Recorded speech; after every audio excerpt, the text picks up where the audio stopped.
नमस्कार, आप देख रहे हैं हल्ला बोल टीवी। मैं हूं दीपक शर्मा। पटना डीएम के ड्राइवर की बेटी की लाश मिली है और कहां मिली है? ससुराल में। आरोप है कि ससुराल वालों ने मार दिया है। किस लिए?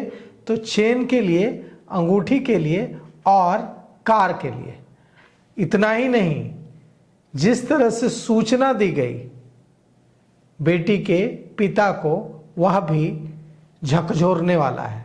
पड़ोसियों को फोन करके ससुराल वालों ने बताया कि बेटी ने सुसाइड कर ली है। जब पिता और परिवार के दूसरे सदस्य पहुंचे ससुराल तो कहा गया कि लाश लो और चुपचाप निकलो। भागलपुर में पटना के डीएम के प्राइवेट ड्राइवर अनिल यादव की बेटी को मार दिया गया है। आरोप ससुराल वालों पर है। बेटी का नाम है अपर्णा कुमारी, उम्र है 20 साल।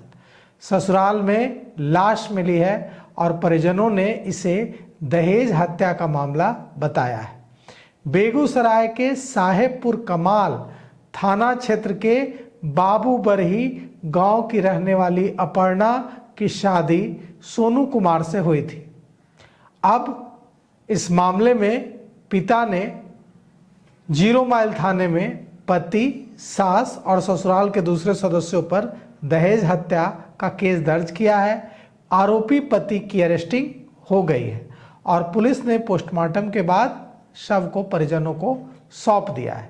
शादी 2024 में हुई थी अपर्णा की सोनू से और अपर्णा के पिता अनिल यादव ने जानकारी दी, पत्रकारों को बताया कि बेटी के ससुराल वालों ने गुरुवार की रात पड़ोसी को फ़ोन किया और बताया कि बेटी मर गई है।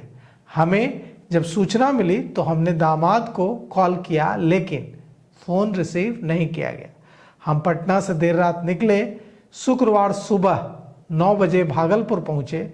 जब वहाँ पहुँचे भागलपुर बेटी के ससुराल तो बिस्तर पर बेटी की लाश पड़ी थी। ससुराल वालों ने कहा कि सुसाइड कर ली है और अपर्णा ने जान दे दी है पंखे से लटक कर, लेकिन गले पर रस्सी का कोई निशान नहीं था। और ससुराल वालों से कहा गया, ससुराल वालों ने इतना कुछ होने के बाद कितना बुरा व्यवहार किया बेटी के पिता के साथ, इससे समझिए कि कहा कि अब जो हुआ सो हुआ, अब लाश लो और यहाँ से भागो। अब इस पूरे मामले में और अरेस्टिंग होगी। अभी तो पति की गिरफ्तारी हुई है और अनिल यादव जो बेटी के पिता हैं, अपर्णा के पिता हैं, उन्होंने कहा है कि शादी के बाद से ही प्रताड़ित किया जा रहा था अपर्णा को दहेज के लिए और सोने की चेन, अंगूठी और एक कार की मांग की जा रही थी। कहना है अनिल यादव का कि मेरे पास खुद गाड़ी नहीं है, खुद कार नहीं है, तो हम कार कहाँ से देंगे। उन्होंने कहा कि उनकी 7 कट्ठा जमीन थी जिसे बेचकर उन्होंने बेटी की शादी की और 16 लाख रुपए खर्च किए थे। अब देखना यह है कि इस मामले में पति की तो गिरफ्तारी हो गई है, परिवार के ससुराल पक्ष के दूसरे सदस्यों पर कब कार्रवाई होती है। तो फिलहाल इस पेशकश में इतना ही। आगे की खबरों के लिए देखते रहिए हल्ला बोल टीवी। शुक्रिया।